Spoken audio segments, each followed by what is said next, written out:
পাকিস্তানকে বাংলাবাস করে এবার আইসিসি থেকে বিরাট এক সুখবর পেল বাংলাদেশ। লাল বলের ক্রিকেটে যা আগে কখনো হয়নি সেটাই করে দেখালো নাজমুল হোসেন শান্তর দল।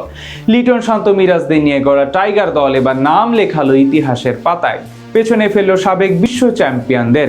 সিলেট টেস্ট ঐতিহাসিক জয়ের পর তবে কি এমন সুখবর পেল বাংলাদেশ, সেটাই জানবো এই প্রতিবেদনে। একের পর এক ইতিহাসের সাক্ষী হচ্ছে বাংলার ক্রিকেট। ঘরের মাঠে পাকিস্তানের বিপক্ষে ঐতিহাসিক সিরিজ জয়ের পাশাপাশি এবার নতুন এক কীর্তিতেও নাম তুলেছে লাল সবুজেরা। দেশের টেস্ট ক্রিকেটের প্রায় ২৬ বছরের ইতিহাসে যা আগে কখনোই হয়নি সেটাই এবার সত্যি করেছেন নাজমুল হোসেন শান্তরা। পার করছেন নিজেদের সেরা সময়। আর তাই তো আইসিসি থেকেও আসছে একের পর এক সুখবর। পাকিস্তানকে হারাতে পারলে টেস্ট চ্যাম্পিয়নশিপের ৫ নম্বরে উঠে যাবে বাংলাদেশ, এটা তো জানা ছিল আগেই। তবে মাঠের খেলায় সেটা আদৌ সম্ভব কিনা তা নিয়ে ছিল সংশয়, কিন্তু সব সংশয় দূর করে দিয়ে শান্ত মিরাজ লিটনরা লিখেছেন ইতিহাস। পাকিস্তানের বিপক্ষে সিরিজ তো জিতেছেনই, সাথে আবার করেছেন বাংলা ওয়াশ। আর তাতে করে টেস্ট চ্যাম্পিয়নশিপের পয়েন্ট টেবিলের সেরা ৫-এ উঠে এসেছে ফিল সিমন্সের শিষ্যরা।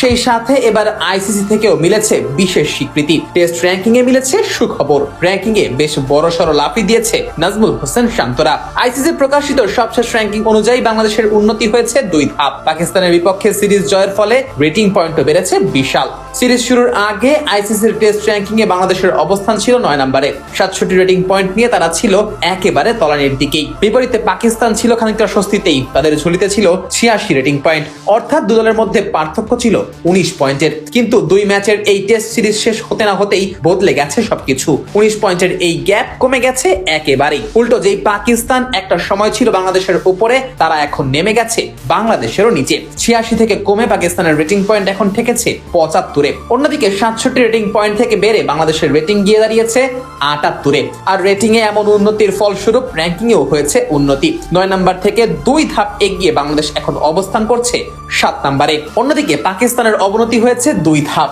৬ নম্বরে থাকা বাবার আজম মোহাম্মদ রিজওয়ানরা নেমে গেছে ৮ নম্বরে। এদিকে এই র্যাঙ্কিং এর শীর্ষস্থানে কোনো পরিবর্তন আসেনি। যথারীতি ১ নম্বরেই আছে অস্ট্রেলিয়া। তাদের ঠিক পরেই যথাক্রমে রয়েছে দক্ষিণ আফ্রিকা, ভারত, ইংল্যান্ড ও নিউজিল্যান্ড। এছাড়া পাকিস্তানের এই অবনতির ফলে উন্নতি হয়েছে শ্রীলঙ্কার। রেটিং পয়েন্ট অপরিবর্তিত থাকলেও র্যাঙ্কিং বেড়েছে ১ ধাপ, ফলে ৬-এ উঠে এসেছে লঙ্কানরা।